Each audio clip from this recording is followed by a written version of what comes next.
नमस्कार। आज हम बात करेंगे एक ऐसे कॉम्बिनेशन के बारे में। ये कॉम्बिनेशन अगर आपकी कुंडली में है या आपके परिवार में किसी की कुंडली में है या आपकी जानकारी में किसी की कुंडली में है, it's a very very excellent combination in chart. और इस कॉम्बिनेशन के मैक्सिमम बेनिफिट कैसे लेने हैं उसकी बात करेंगे। साथ ही एक हॉरोस्कोप को भी डिस्कस करेंगे। ये लास्ट वीडियो में कमेंट सेक्शन में इन्होंने डाला हुआ था, तो इनके काफ़ी ज़्यादा इश्यूज हैं। पत्नी का डायलिसिस भी चल रहा है और काम धंधे को लेके भी समस्या चल रही है, तो इनका चार्ट लिया है, उनकी भी बात करेंगे। तो यहाँ पर जिस कॉम्बिनेशन की आज हम बात करने जा रहे हैं, that is Jupiter plus Ketu. Jupiter और केतु का कॉम्बिनेशन। अब आपको पता है कि जुपिटर क्या है और केतु क्या है। Ketu is the flower of Jupiter. कुंडली में जैसा बृहस्पति वैसा केतु। अब ये कॉम्बिनेशन कुंडली के अंदर गुरु चेले का कॉम्बिनेशन कहा गया है। तो यहाँ पर जुपिटर अगर कुंडली के अंदर किसी हाउस में, यानी कि ये कॉम्बिनेशन कुंडली में किस तरह से बनता है उसको भी समझेंगे। क्योंकि नॉर्मली हम क्या समझते हैं, किसी का जुपिटर और केतु एक साथ में है तो इस प्रेडिक्शन को समझना है, ऐसा नहीं है। बहुत अलग तरीके से भी ये कॉम्बिनेशन हमारी कुंडली में बने होते हैं, मगर हम उनको रीड नहीं कर पाते। तो हमें सबसे पहले ये समझना है कि कॉम्बिनेशन किस किस तरह से बनेगा। कुंडली के किसी हाउस में होगा तो उसके अकॉर्डिंग वो कितना पावरफुल है या कितना वीक है। कॉम्बिनेशन अच्छा है तो उसके बेनिफिट कैसे लेने हैं उसको समझेंगे। जुपिटर क्या है? जुपिटर साहब सबको पता है, डिवाइन ब्लेसिंग, ईश्वर का आशीर्वाद है। उसके साथ केतु का कॉम्बिनेशन है, यानी कि बृहस्पति देव गुरु, और गुरु के बिना ईश्वर की प्राप्ति नहीं की गई है, क्योंकि ईश्वर के बारे में बताने वाला भी, एक ज्ञान देने वाला कौन है? गुरु। केतु कुंडली के अंदर अच्छा होना सर्वाधिक जरूरी है। क्यों जरूरी है? केतु के पीछे बहुत सारे फैक्टर काम करते हैं। केतु औलाद का कारक है। केतु हमारे जीवन के अंदर backbone, knee pain, urine related issue, surgery, breakup, brand, जीवन की व्यर्थ की भाग दौड़, all thing are Ketu. Ketu कुंडली में किसी प्लैनेट के साथ बैठ जाए, खराब हो रहा होगा तो उस प्लैनेट की आपका क्या कर देगा? सर्जरी करा देगा। तो यहाँ पर केतु जब जुपिटर के साथ बैठेगा तो कुंडली में जैसा ये जुपिटर होगा वैसे ही यहाँ पर केतु के रिजल्ट भी कुंडली में मिलेंगे। अब जुपिटर केतु के कॉम्बिनेशन को समझें कैसे। जुपिटर क्या है? जुपिटर है आपका फादर। हालांकि फादर की जब बात करते हैं तो हमें पता है कि सन होता है, मगर जुपिटर को भी लाल किताब के अंदर फादर कहा गया है। उसके बारे में हमने पहले बात करी थी कि घर के बुजुर्ग, दैट इज जुपिटर। अब बुजुर्ग की कैटेगरी में फादर भी आते हैं, ग्रैंडफादर भी आते हैं। जब तक ग्रैंडफादर रहते हैं तो that is Jupiter, and grandfather नहीं है तो आप उनको, उसके बाद फादर हमारे जुपिटर कुंडली में बन जाते हैं। जुपिटर और केतु, यानी कि केतु क्या है? बेटा, औलाद में भी बेटे का कारक। तो बाप और बेटे का कॉम्बिनेशन। ऐसे जातक जिसकी कुंडली में जुपिटर और केतु का कॉम्बिनेशन होता है, ये लोग अपने फादर से काफी ज्यादा अटैच्ड रहते हैं। They follow the instruction of their father, just like a Shravan Kumar. अब कई बार आपको ऐसा भी लगेगा कि हमारे तो अपने पिताजी के साथ वैचारिक मतभेद रहते होंगे, तो किसी कुंडली में सूर्य शनि भी आमने सामने मिल रहे हैं तो पिता के साथ वैचारिक मतभेद भी देखने को मिलेंगे। मगर उसके बावजूद अगर जुपिटर केतु कुंडली में है तो ऐसा जातक ओबीडियंट चाइल्ड होगा, अपने माता पिता का ध्यान रखने वाला होगा और आजीवन। तो कई बार आप, बहुत सारे लोगों के प्रश्न क्या रहते हैं कि हमारा बेटा जीवन में, क्योंकि औलाद की प्राप्ति किस लिए की जाती है कि भाई वो उसकी टेक केयर करेंगे बचपन में हम, और बाद में वो कहीं ना कहीं हमारी करेगा। तो कई बार परिवार में आपने देखा होगा कि लोग बाग ओल्ड एज होम में चले जाते हैं, या उनके बच्चे उनको छोड़ देते हैं, या उनकी टेक केयर नहीं करते, या उनको अच्छे तरीके से नहीं रखते। तो यहाँ पे उनकी कुंडली में कहीं ना कहीं केतु इफेक्टेड होता है। केतु इफेक्टेड हो रहा है तो डेफिनेटली कि जुपिटर भी कहीं ना कहीं कुंडली के अंदर इफेक्टेड होगा, क्योंकि जुपिटर खराब होता है तभी केतु भी अपना खराब रिजल्ट देता है। तो दोनों को कैसे बैलेंस करना है, तो उसको अलग अलग समझना होता है। तो जुपिटर केतु का कॉम्बिनेशन कुंडली में कहीं भी बना हो, these people are obedient child just like a Shravan Kumar, they follow the instruction of their father, but the कुंडली के अंदर मून थोड़ा वीक हो जाता है। क्यों हो जाता है? क्योंकि यहाँ पर जुपिटर क्या है, पिता बेटा, पिता और बेटे की ट्यूरिंग ज्यादा सेट बैठती है। ऐसे में केतु जो है वो आपका जुपिटर को ये कहता है कि आप मून को इग्नोर करें और मेरे साथ खेलें। मून क्या है? मदर। तो मदर को इग्नोर करो, मदर से ध्यान हटाओ, मेरे साथ ही खेलो, मेरे साथ ही सोना है, मेरे साथ ही घूमना है। तो यहाँ पर जब भी ये कॉम्बिनेशन होता है तो अपने आप में एक अच्छा कॉम्बिनेशन, अगर मून को थोड़ा वीक करना कर देता है तो यहाँ पर मून कुंडली में जहां भी उसको पावरफुल कर लेना चाहिए।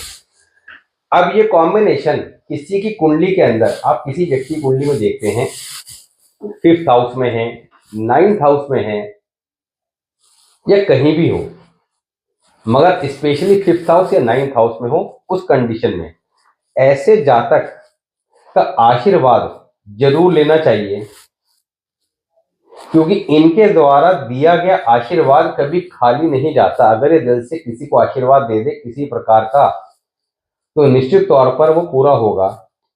मगर दूसरी सबसे बड़ी समस्या क्या आती है कि ये लोग जल्दी से किसी को आशीर्वाद देते ही नहीं। अब ये बड़ा प्लस पॉइंट है। और ऐसी कंडीशन में आशीर्वाद कैसे लेना है? तो आशीर्वाद किसी से लेना है तो दिल से उसकी सेवा करनी होगी, तभी आशीर्वाद मिलेगा।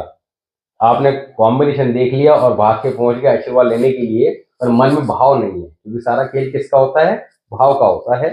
ईश्वर भी तभी सुनता है जब आप अच्छे मन से, अच्छे विचारों से, अच्छे भाव से उसको याद करते हैं। खाली घंटी बजाने से कुछ नहीं होता। तो ये कॉम्बिनेशन कुंडली में जब भी होगा काफी ज्यादा शुभ परिणाम देगा। डिपेंड करता है कुंडली के किस हाउस में है। कुंडली के 1st हाउस में है, that is excellent. 2nd house में, यानी कि बृहस्पति कुंडली के जिस हाउस में, तो इसको आपको कैसे समझना है? शॉर्ट में ऐसे समझिए कि जिस हाउस में है उस हाउस के जुपिटर के रिजल्ट चेक कर लीजिए कि जुपिटर के कौन से घर अच्छे बताए गए हैं। तो नॉर्मली जुपिटर कुंडली के अंदर 6th हाउस, 7th हाउस और 10th हाउस में नॉर्मली खराब माना गया है, मगर इन हाउसेज में भी अच्छा हो सकता है। डिपेंड करता है कि उसमें अलग अलग एस्पेक्ट किस किस का आ रहा है, और जो अच्छे घर है वहां भी खराब हो सकता है। तो यहाँ पर जुपिटर जो 12th हाउस के पहले प्ले लिस्ट में बना रखा है, वहां पर जाके आप अपने जुपिटर को चेक कर सकते हैं कि मेरा जुपिटर कुंडली में कहां पर है। केतु के साथ में, दैट इज अनदर थिंग, मगर जुपिटर खुद स्ट्रॉन्ग पोजीशन में है या वीक है। अगर वो स्ट्रॉन्ग है तो ये कॉम्बिनेशन निश्चित तौर पर आपको हाइट्स पे ले जाएगा, या आपको एक ब्रांड बनाने की कैपेसिटी रखता है, क्योंकि केतु क्या है? ब्रांड। ब्रांड बनना एक अलग चीज होती है, लोग आपको जानते हैं, आपके नाम से चीजें चला करती हैं, तो ब्रांड एक अलग चीज है, पैसा होना एक अलग चीज है। ये कॉम्बिनेशन कुंडली में कितने तरह से बन सकता है? एक तो ये तो सबको पता है कि एक साथ बैठे हों तो है ये जुपिटर और केतु का कॉम्बिनेशन। मगर दूसरा क्या है? दृष्टि से। और तीसरा क्या है? आपको एक रूल बताया था कॉन्जिक्यूटिव हाउस। कॉन्जिक्यूटिव हाउस का रूल क्या था कि कोई प्लैनेट लगते हुए घरों में बैठेंगे, अगर आपस में मित्र हैं तो वो कंजक्ट हो जाएंगे। अब यहाँ पर सपोज कीजिए, लेट फॉर एग्जांपल, केतु यहाँ पर है, जुपिटर यहाँ पे है, देन आपको समझना होगा कि आपकी कुंडली में जुपिटर और केतु का कॉम्बिनेशन 2nd हाउस में बन रहा है। तो यहाँ पर जुपिटर केतु के जो अभी रिजल्ट बताए गए वो आपको देखने को मिलेंगे। ये कॉम्बिनेशन जुपिटर यहाँ हो, केतु 2nd हाउस में हो तब भी बनेगा, केतु यहाँ पर हो, जुपिटर 2nd हो तब भी। ये किसी भी हाउस में हो सकता है। सपोज कीजिए जुपिटर यहाँ पर है, केतु यहाँ पर है, तो यहाँ पर ये कॉम्बिनेशन बन जाएगा। किसी भी हाउस में दोनों अगर लगते हुए हाउसेस में हैं, ऐसे हो चाहे ऐसे हो, तो ये आप उस कॉम्बिनेशन को मान के चलिए। दूसरा, दृष्टि के द्वारा, आप सपोज कीजिए लाल किताब का जो दृष्टि का कॉन्सेप्ट है वो बिल्कुल डिफरेंट है। केतु यहाँ पर है, जुपिटर यहाँ पे, तो ये कॉम्बिनेशन बन रहा है। इसके अपोजिट है तो भी कॉम्बिनेशन बन रहा है, यानी कि जुपिटर या केतु दोनों में से एक यहाँ पे हो, दूसरा यहाँ पे हो, तब भी कॉम्बिनेशन बन गया। दूसरा, एक यहाँ पर हो, दूसरा यहाँ पर हो, तब भी कॉम्बिनेशन बन गया। एक यहाँ पर हो, दूसरा यहाँ पर, तब भी कॉम्बिनेशन बन गया। यहाँ पे हो तब भी कॉम्बिनेशन बन गया, यहाँ पे और यहाँ पर हो तब भी कॉम्बिनेशन बन गया, क्योंकि फिफ्थ हाउस का एस्पेक्ट कहा जाता है नाइन्थ हाउस पर। तो केतु या बृहस्पति में से एक यहाँ पर और दूसरा यहाँ पर हो तब भी ये कॉम्बिनेशन मान के चलेंगे। यहाँ पे और यहाँ पर हो तब भी ये कॉम्बिनेशन, यहाँ पे तब भी कॉम्बिनेशन, यहाँ से और यहाँ से कॉम्बिनेशन हो गया, यहाँ से यहाँ से हो गया, यहाँ से यहाँ से हो गया, इससे और इससे हो गया। तो यहाँ पर थोड़ा सा डिफरेंट कहाँ पर है, फिफ्थ हाउस और नाइन्थ हाउस। अगर बृहस्पति या केतु दोनों में से कोई भी एक थर्ड हाउस में है और दूसरा 11th हाउस या 9th हाउस में है, तब भी कॉम्बिनेशन बनेगा, क्योंकि ये आपको बताया था कि जब हम लाल किताब के अकॉर्डिंग दृष्टि के कॉन्सेप्ट की बात करते हैं तो थर्ड हाउस का प्लैनेट फिफ्थ हाउस और 11th हाउस दोनों को देखता है, दोनों में जाके मिल जाएगा। इसी तरह फिफ्थ हाउस वाला 9th हाउस में जाके मिल जाएगा, तो थोड़ा सा एक्सेप्शनल रूल है। तो इस तरह से आप ये सब चीजें होने पर कंसेक्यूटिव हाउस और एस्पेक्ट दोनों को ध्यान में रख के तब आप चीजों को समझेंगे तो आपको चीजें मैच करती निश्चित तौर पर दिखाई देंगी। तो ये एक अच्छा कॉम्बिनेशन है। यहाँ पर सिंपली क्या करना है, जुपिटर को स्ट्रॉन्ग कर लेना है, किसी भी हाउस में हो उस हाउस के जुपिटर को पकड़ लीजिए। कैसे करना है, करने का तरीका आपको बार बार बताया गया है। लगन कुंडली के अनुसार कुछ काम आजीवन करने होते हैं, सेकंड और पावरफुल करना है। मेल remedy always done according to Varshphal. वर्षफल को पकड़ लो, वर्षफल में देखो कहाँ पे है, उपाय करो। अब यहाँ पर बात कर रहे हैं आपका एक जातक की, इनका नाम है अजय कुमार, अजय कुमार शर्मा। इनकी डिटेल है आपका 19 अक्टूबर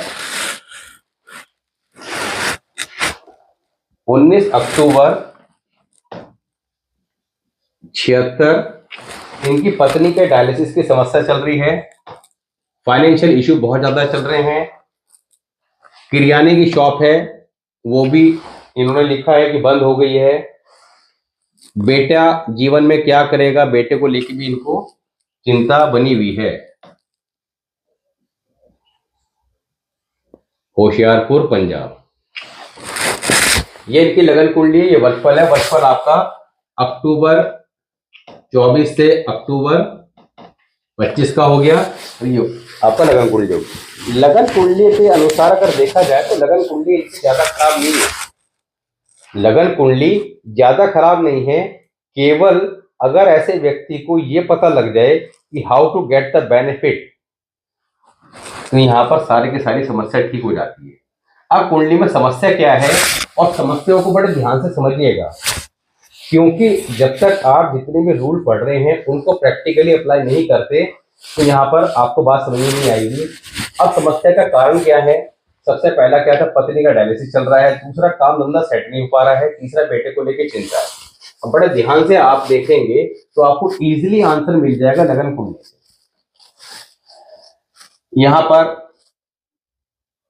वीनस कहां पर है, वीनस है फिफ्थ हाउस में। फिफ्थ हाउस के अंदर वीनस को अच्छा नहीं माना गया, नंबर 1। नंबर 2, वीनस साइन कौन से में है, 8 नंबर के साइन में। 8 नंबर के साइन में वीनस खराब होता है। दूसरा, सूर्य मंगल राहु यहां पर ये 7th हाउस में 8th हाउस के वीनस को इफेक्ट कर रहे हैं। वीनस कुंडली के अंदर यहां पर कमजोर स्थिति में है।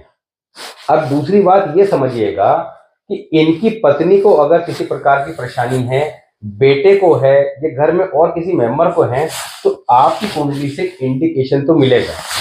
आपकी कुंडली से क्या मिलेगा, इंडिकेशन। मगर जो रेमेडी की जाएगी वो उस व्यक्ति की कुंडली से ही की जाएगी, क्योंकि हमारे परिवार में जितने लोग होते हैं सबकी कुंडली एक दूसरे से कनेक्ट होती है।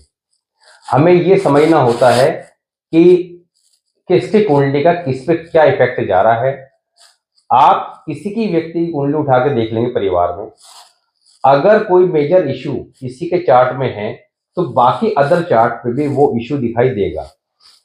लेट फॉर एग्जांपल, किसी व्यक्ति की कुंडली में मेल है कोई, उसकी कुंडली में मैरिड लाइफ या चाइल्ड को लेकर इशू है, the same issue can be seen in his wife chart also. उसकी पत्नी की कुंडली में भी ये देखा निश्चित तौर पर जाएगा कि यही सेम समस्या उसकी पत्नी की कुंडली भी इंडिकेट कर रही है। करना क्या है, मैरिड लाइफ किसी एक की तो होती नहीं है, दो से मिलकर चलती है, दोनों अपने अपने उपाय करें, चीजों को ठीक करें। संतान भी दोनों के भाग्य से होती है, यहाँ पर दोनों अपने अपनी रेमेडी करें, चीजें जल्दी बेटर होती दिखाई देगी। मगर जब ये व्यक्ति खुद अपनी करेंगे डेफिनेटली इनको लाभ तो मिलेगा मिलेगा, मगर इनडायरेक्टली उसका 10 से 20% बेनिफिट इनके परिवार के लोगों को मिलेगा हर रेमेडी का। सेकंड था इनका कि कैरियर रिलेटेड इशू। अब कैरियर रिलेटेड इशू की बात करें तो हमें किसको देखना है, 10th हाउस और 4th हाउस। क्यों देखना है 4th हाउस को? 4th हाउस इसलिए कि आमदनी मून का घर है। दूसरा रूल क्या है, सबसे पहले ये देखना है कि कैरियर सेट नहीं हो रहा है, तो 10th हाउस और 4th हाउस इसके लिए एक रूल बताया था आपको फ्रॉम द बिगिनिंग वाली जो वीडियो थी वहां पर। क्या था, 10th हाउस या 4th हाउस में ऐसे प्लैनेट अगर बैठे हों जो आपस में एनिमी हो, एक या एक से अधिक ऐसे प्लैनेट बैठे हों जो आपस में एनिमी हो, तब क्या होगा, ऐसे जातक का कैरियर रिलेटेड इशू देखने को मिलेंगे। ये ब्लाइंड हॉरोस्कोप कहलाती है। ब्लाइंड हॉरोस्कोप से मतलब क्या है कि ऐसा जातक, ब्लाइंड क्या होते हैं, उनको दिखाई नहीं देता, दिशाहीन होते हैं। तो ब्लाइंड हॉरोस्कोप का मतलब कि ऐसा जातक दिशाहीन हो जाता है, उसको जीवन में समझ में नहीं आता कि एग्जैक्टली करना क्या है। तो यहाँ पर कैरियर के अंदर स्टेबिलिटी के इशू देखने को मिलते हैं। काम धंधों में बार बार चेंजेस आता है, जॉब करते हैं तो जॉब में चेंजेस आते हैं, स्टेबिलिटी नहीं देखने को मिलती। सूर्य, मंगल, राहु और केतु, यानी कि ये यहाँ पर ये एनिमी हो गए, इधर ये एनिमी हो गए, ये दृष्टि से यहाँ पर जाके मिल रहे हैं, तो you may consider 4 planet combination in 10th house. अब सूर्य, मंगल, राहु जाकर 10th हाउस में मिल गए, तो सूर्य और केतु का कॉम्बिनेशन बन गया, ध्यान से समझिएगा। मंगल और केतु का बन गया, राहु और केतु का बन गया। सूर्य और केतु का कॉम्बिनेशन बन गया तो कुंडली के अंदर सूर्य ग्रहण लग गया, साथ ही राहु साथ में ऑलरेडी बैठा है, तो यहाँ पे फादर की लाइफ में चैलेंजेस। नंबर 1, फादर की कोई ना कोई सर्जरी कराएगा, क्योंकि केतु सूर्य और मंगल के एस्पेक्ट से खराब हो गया। खराब हो गया। केतु क्या है, कारक सर्जरी का। केतु क्या है, कारक कमर दर्द, पैरों में तकलीफ। इनका केतु क्या है, कारक बेटे का। तो बेटे को लेके चिंता परेशानी की स्थिति बनी रहेगी, केतु खराब हो रहा है। दूसरा, केतु कहाँ बैठा है, 10th हाउस में, तो कैरियर रिलेटेड चैलेंजेस देगा, कैरियर को बार बार ब्रेक करेगा, क्योंकि केतु इज द कारक of surgery and also break, तो कैरियर में ब्रेक करेगा। दूसरा, मंगल के साथ जाके मिल रहा है, मंगल क्या है, भाई, अगर कोई भाई है तो भाई की सर्जरी भी करा देगा। राहु जाके केतु से मिल रहे हैं, तो Rahu plus Ketu is equal to make Venus in chart in 10th house. You may consider Sun, Mars and Venus combination in 10th house. कैसे, ध्यान से समझिएगा। सूर्य, मंगल, राहु तीनों जाके मिलके 10th हाउस में, तो सूर्य मंगल तो वहीं रहे, राहु और केतु जाकर मिले तो आपस में क्या बन गए, वीनस। तो यू में कंसीडर सूर्य, मंगल और Venus combination in 10th house. What is Surya? Surya is ego, Mars is aggression and Venus is life partner. The life partner will be aggressive in nature, थोड़ा सा egoistic भी देखने को मिल जाएगा। Saturn first house में है, तो ऐसे जातक खुद भी किसी की ज्यादा सुनना पसंद नहीं करते, थोड़ा स्वभाव के अंदर एग्रेशन होता ही होता है।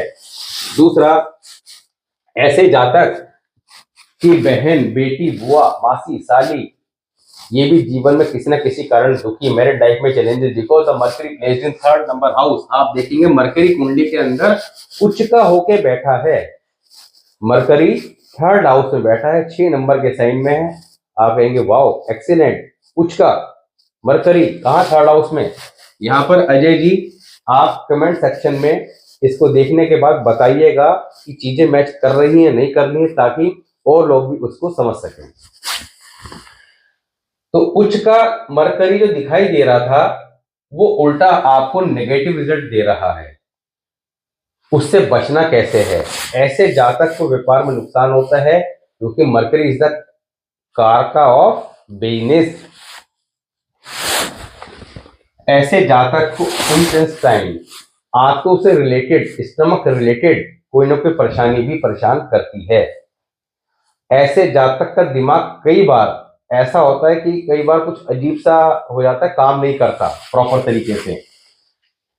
हालांकि इन सब के बावजूद मरकरी जाकर जुपिटर से मिल रहा है। जुपिटर प्लस मरकरी कॉम्बिनेशन इन 11th हाउस। मरकरी क्या है? बुद्धि। जुपिटर क्या है? ज्ञान। तो बुद्धि इनकी काफी तेज होती है, ज्ञानवान होती है, इंटेलिजेंट होते हैं। ऐसे जातक के परिवार में कोई ना कोई टीचिंग प्रोफेशन में देखने को मिल जाता है। ऐसे जातक के परिवार में किसी न किसी को brain tumour, brain haemorrhage, paralysis, heart attack अवश्य आता है। तो खानदान की बात कर रहे हैं तो यहाँ पर जातक भी शामिल है। अब यहाँ पर कुंडली के अंदर बात करते जाएंगे कॉम्बिनेशन की तो बहुत डिटेल में हो जाएगा। बेसिकली चीजों को ठीक कैसे करना है, ओवरऑल अगर बात करी जाए तो इनका चार्ट कैरियर के पॉइंट ऑफ व्यू से अच्छा है। इन्हें सिर्फ कुछ चीजों को फॉलो करना है। मैं बार बार हर वीडियोस में एक ही बात आप लोगों को कहता हूं कि जितना जल्दी हम इन चीजों को समय रहते समझ जाएं उतना जल्दी अच्छा है। अभी इनका 76 का बॉर्न है। आज by chance he is lucky कि इनका चार्ट जो है टेंडम उठा लिया गया, क्योंकि स्क्रॉल करते हुए कोई अचानक चार्ट आया, उसको ले लेते हैं। दूसरा आपसे निवेदन यह है कि आप लोग जो भी डिटेल डाला करें वो प्रॉपर डाला करें, क्योंकि अगर इनकम्प्लीट डिटेल डालेंगे, किसी में क्वेश्चन किसी ने नहीं पूछा, किसी में बर्थ प्लेस नहीं डाला, किसी में नाम मेंशन नहीं किया, तो फिर ऐसे में उसको कंसिडर नहीं करते। तो नाम, date of birth, birth time, birth place और आपके जो क्वेश्चन हैं जो 2 3 4 स्पेसिफिक है वो जरूर मेंशन करें। हर वीडियो में डालते रहें, क्योंकि कभी ना कभी तो नंबर आ ही जाएगा। यहाँ पर ऐसे जातक को आजीवन क्या करना है क्या नहीं करना है। नंबर 1, ऐसे जातक के घर में भगवान शिव की मूर्ति, शंख, शिवलिंग, झूला ये सब रखे होते हैं, जो कि रखने चाहिए, because it is the symptoms of bad moon in second house. Second house का मून इनकी कुंडली में सबसे पॉजिटिव है। कहाँ बैठा है? Second house. यहाँ पर साइन भी अच्छा है, और वैसे भी काल पुरुष कुंडली के हिसाब से चंद्रमा यहाँ पर उच्च का होता है। अब इस चंद्रमा के मैक्सिमम बेनिफिट कैसे लेने हैं? कैसे लेने हैं? ऐसे जातक को हमेशा अपर फ्लोर पे रहना चाहिए, ग्राउंड फ्लोर पे कभी रहना नहीं चाहिए। पैसा हमेशा आता रहेगा। जो चीजें भी बताई हैं, शंख, शिवलिंग, झूला, ये सब कभी घर पे रखना नहीं चाहिए। तीसरा, अपनी मदर से चांदी के स्क्वायर शेप